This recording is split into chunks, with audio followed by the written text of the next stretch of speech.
E a semana será movimentada, viu, no Congresso Nacional, com a discussão de pautas como a CPMI dos ataques em Brasília, o projeto de lei das fake news e também a CPI do MST. E sobre as perspectivas para essas análises, vamos conversar agora com o cientista político Cristiano Noronha, que nos atendeu de última hora. Impagável, impagável. Obrigada, viu, Noronha? Boa noite. Boa noite, Lívia. É um prazer estar aqui com vocês. Como sempre. Noronha, vamos lá. Vamos começar talvez pelo mais, digamos, o assunto que tem mais evidência, pelo menos no momento, que é essa possibilidade já de instauração da CPMI dos ataques em Brasília. Há uma previsão de leitura do requerimento na próxima quarta-feira, dia 26, pelo presidente do Congresso, Rodrigo Pacheco. Com todos esses fatos ao longo dessa semana que levaram o ex-GSI, Gonçalves Dias, à demissão, o próprio governo agora apoia a instauração dessa CPMI e quer, inclusive, indicar muitos integrantes para essa comissão para tentar virar o jogo dessas discussões. Quais são as perspectivas sobre esses movimentos? Bom, Lívia, como você falou, o primeiro passo da criação dessa CPMI é essa leitura. A partir da leitura, os líderes vão ter aí um prazo para indicar esses membros que irão compor essa comissão. O perfil, ou se essa comissão, em que direção que ela vai, Lívia, em primeiro lugar, vai depender muito da composição. Então, os partidos agora vão indicar os membros, muito provavelmente. Os partidos que compõem a base do governo, no caso do PT, PSB, PDT, Solidariedade, enfim, esses partidos, os membros vão ser escolhidos a dedo, assim como também aqueles da oposição e de partidos independentes. A grande questão aí, Lívia, quem que partidos, até mesmo da base, como por exemplo União Brasil, mas que é profundamente dividido, se o líder vai optar por uma indicação de mais governista ou de uma ala do partido mais independente. O PL do partido do ex-presidente Jair Bolsonaro, certamente a composição majoritariamente aí da legenda é de oposição. Mas o PP do Lira, em que direção que vai? Então isso, em primeiro lugar, essa composição, ela vai determinar se a gente vai ter uma comissão mais independente ou mais governista ou mais de oposição.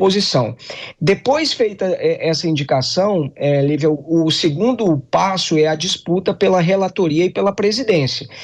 A priori, é tradição no Congresso Nacional um desses dois cargos ficar com o autor do requerimento da CPI, mas o governo não quer isso porque a autoria vem justamente da oposição. Então, quando não há um acordo político, essa definição acaba acontecendo pela eleição direta, e aí quem tiver mais votos leva.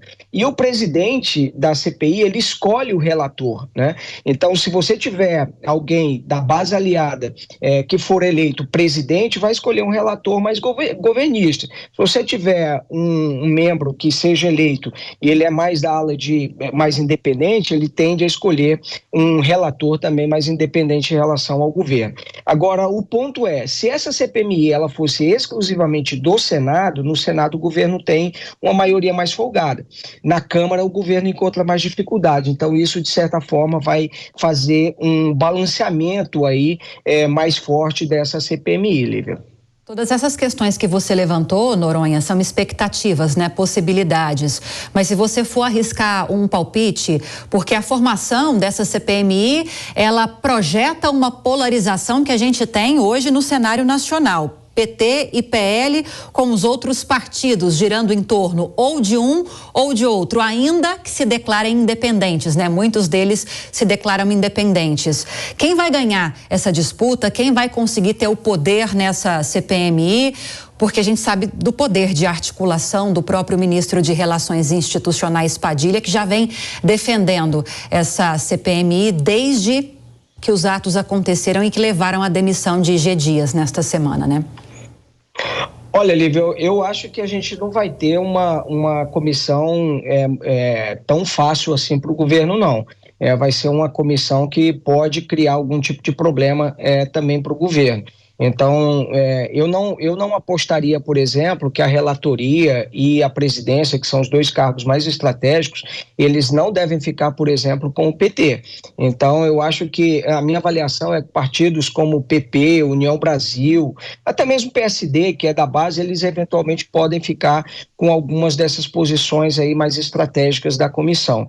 Agora, como eu disse, é fundamental porque o relator é o cargo mais estratégico, ele define ali quais são as pessoas que ele quer ouvir, as documentações, eventualmente, que também pedem, né, para vários órgãos, inclusive pode pedir informações ao Supremo Tribunal Federal, como estão andando determinadas investigações. Então, eu diria que é uma batalha importante e que o governo pode encontrar alguma dificuldade. Agora, o ex-presidente Jair Bolsonaro e aliados também podem. O governo já está, por exemplo, querendo ouvir empresários que apoiaram, né, o ex-presidente Jair Bolsonaro, por exemplo, para ouvir sobre esses financiamentos. Então, eu acho que vai ser uma guerra que vai reproduzir bastante essa polarização que a gente vive hoje também no país. E você acredita, Noronha, que isso pode travar algumas discussões importantes que estão previstas para os próximos meses? O governo tem uma expectativa muito grande sobre aprovar até o final de maio o novo arcabouço fiscal. Vai haver algum tipo de concorrência entre essas pautas ou é perfeitamente possível que elas caminhem paralelamente? Olha, Lívia, eu não acho que essa CPMI ela vai afetar, por exemplo, a tramitação do arcabouço fiscal, por exemplo, na Câmara. O presidente Arthur Lira, por exemplo, ele disse que quer votar no dia 10 de maio. Quer dizer, se a gente fizer aqui uma projeção, que a comissão o requerimento vai ser lido, por exemplo, na próxima semana, na semana seguinte, que é a primeira semana de maio, a gente pode ter a instalação e justamente quando estiver sendo votado no plenário no dia 10 de maio o arcabouço, aí é que a comissão vai ser instalada. Então eu não acho que vai trazer grandes prejuízos ali na Câmara dos Deputados, pelo menos em relação ao arcabouço fiscal. E quando chegar no Senado, o governo tem uma maioria um pouco mais folgada do que comparado à Câmara dos Deputados, e o Rodrigo Pacheco, que é presidente do Senado, já disse que também vai dar um tratamento célere aí. Então, acho que para esses pontos, em relação ao arcabouço fiscal, pelo menos eu não vejo grandes problemas. Para as pautas que ainda vão demorar um pouco mais, que é o caso da reforma tributária, eventualmente, dependendo das novidades que essa CPI traga, obviamente que isso pode acabar causando algum tipo de prejuízo a essas outras pautas. A pauta que está gerando muita expectativa, e falamos sobre isso nesta edição do Jornal Jovem Pan, é o projeto de lei das fake news. O próprio Arthur Lira, presidente da Câmara dos Deputados, agora defende a aprovação dessa proposta, lembrando que ele era contrário a ela no governo anterior e até trabalhou ativamente para que o requerimento de urgência na época não avançasse, não fosse aprovado. Agora o movimento é o contrário, né, Noronha? Agora Lira quer que esse requerimento de urgência seja aprovado ainda nesta próxima semana e essa proposta já seja discutida e aprovada até o final da próxima semana também. E quais são suas expectativas, os bastidores que você tem a respeito disso? Falamos de um movimento muito forte da oposição para tentar fazer com que esse requerimento não vá adiante e que a proposta tenha de passar por todas as comissões temáticas, comissão especial, para que eles ganhem um pouco mais de tempo para se desdobrarem sobre essa proposta.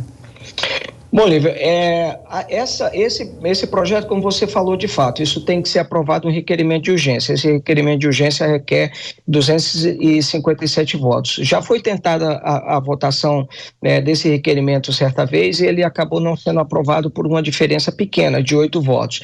Esses ataques, ameaças de ataques às escolas acabaram colocando muito em evidência esse projeto novamente. As empresas chamadas Big Techs acabaram não tendo uma colaboração muito grande com o governo em relação a fornecer dados dessas pessoas, por exemplo, que estavam ofertando ameaçando com esses ataques às escolas, e isso acabou repercutindo muito fortemente dentro do Congresso Nacional. Então, a minha avaliação é que hoje se criou um ambiente mais favorável à votação desse projeto. Então, muito provavelmente a urgência tende a ser aprovada sim. Agora, não necessariamente o mérito da proposta vai ser votado no dia seguinte. Existem vários projetos cuja urgência foi aprovada e não necessariamente o mérito da proposta foi votado na sessão seguinte.